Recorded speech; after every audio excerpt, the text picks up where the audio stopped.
Hi విను. ఇప్పుడు schools తెరిచే సమయం. కొత్త అడ్మిషన్స్‌కి పేరెంట్స్ ఆలోచిస్తూ ఉంటారు. పిల్లల్ని ఎక్కడ జాయిన్ చేయాలి? ఏ స్కూల్ అయితే మంచిదన్న ఒక సర్చ్‌లో ఉండుంటారు. ఇక్కడేంటంటే అనేక ఒపీనియన్స్ తీసుకుంటూ ఉంటారు.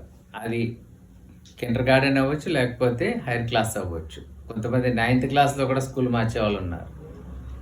సో, ఏంటంటే నేను కొన్ని సూచనలు ఇస్తాను. కాకినాడలో స్కూల్ చూస్ చేసేటప్పుడు మీరేం చేయాలన్నది నేను చెప్తాను. సో, కాకినాడలో స్కూల్ చూస్ చేసేటప్పుడు ఒకటి, స్కూల్‌కి ప్లే గ్రౌండ్ ఉందా లేదా అన్నది ఫస్ట్ పాయింట్. ఇది చాలా ఇంపార్టెంట్.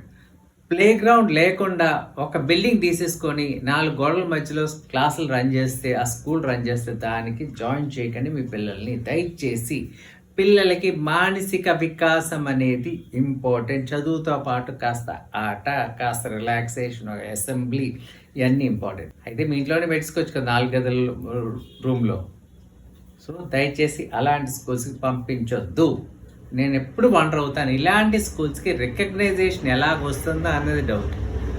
ఇలాంటి స్కూల్ ఇంకో డేంజర్ చెప్పమంటారా? ఒక ఫైర్ యాక్సిడెంట్ జరిగితే ఎస్కేప్ రూట్ ఉంటుంది ఇలాంటి స్కూల్స్లో. అది మీ పిల్లల యొక్క భద్రతకి హాని కలిగించే ఒక కార్యక్రమం. రెండోది, స్కూల్స్లోకి మీరు ఇలాంటి స్కూల్స్ చూస్ చేస్తారు. చిన్న బిల్డింగ్లోనే స్కూల్ రన్ చేస్తారు, బాగుందండి, మంచి పేరు ఉందండి. అక్కడ రన్ చేసే మేడం కానీ సార్ కానీ చాలా మంచి పేరు ఉన్న వాళ్ళు, లేకపోతే బాగా చదువుకున్న వాళ్ళని చూసి మీరు ఆవేశంగా వెళ్ళి జాయిన్ చేస్తారనుకోండి, ఒకటి ఆలోచించాలి. అక్కడ పాఠాలు చెప్పే స్టాఫ్ వేరేగా ఉంటారు కదా, వాళ్ళు క్వాలిఫైడా కాదా, వాళ్ళు పర్ఫెక్ట్గా చెప్తారా లేదా అన్నది కూడా అనలైజ్ చేసి జాయిన్ చేయండి. అంతే తప్ప రన్ చేసే వాళ్ళకి మంచి నైపుణ్యాలు ఉన్నాయని చెప్పి జాయిన్ చేసేయకండి.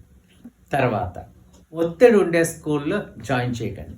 ఇంకొకటి ఏంటంటే, ఎక్కువ మంది మన వీధిలోనో, లేకపోతే మన చుట్టాల్లోనూ, మన బంధువుల్లోనూ, లేకపోతే మనకు తెలిసి మన ఆఫీస్ వాళ్ళంతా ఏం చేస్తారంటే విద్యా సంస్థలు పంపిస్తున్నారు. కొన్ని విద్యా సంస్థల పేర్లు చెప్పండి, ఏడుస్తారు వాళ్ళు మళ్ళీ. సో అక్కడ ఏం చెప్తున్నారు ఆలోచించండి. ఉదయం 7 గంటలు మొదలుపెట్టే పాఠాలు సాయంత్రం 8:30 వరకు పిల్లల్ని పెట్టి రుద్దుతూ ఉంటారు. నేను అడుగుతాను, మీరు ఆఫీస్కి వెళ్తే మీరు ఎన్నింటికి తిరిగి వస్తున్నారు? మీరు ఎంత టైం వర్క్ చేస్తున్నారు? ఆఫీస్లో మీరు ఎంత రెస్ట్ తీసుకుంటున్నారు? ఇంటికి వచ్చి రెస్ట్ తీసుకోవట్లేదా? మీ పిల్లలకి అవసరం లేదా? పైగా ఈ విద్యా సంస్థలు సండే కూడా రన్ చేయడం, సెలవులు ఉంటే ఆ సెలవులు కూడా రన్ చేయడం. ఏమొచ్చేస్తుంది అనుకుంటున్నాను మీ చదువు? ఒక్కటి గుర్తించండి, ఒక బ్రెయిన్కి ఇన్పుట్కి ఒక లిమిటెడ్ టైం మాత్రమే తీసుకుంటుంది. మిగతా టైం వేస్ట్, డ్రైన్ అయిపోతుంది ఎనర్జీ. దయచేసి స్కూల్స్ చూస్ చేసేటప్పుడు మంచి స్కూల్స్ చూస్ చేయండి. మీ ఒపీనియన్లో కాకినాడలో బెస్ట్ స్కూల్ ఏమనిపిస్తుందో మీరు కింద కమెంట్ చేయండి. అది మిగతా కూడా యూస్ఫుల్ అవుతుంది. Thank you.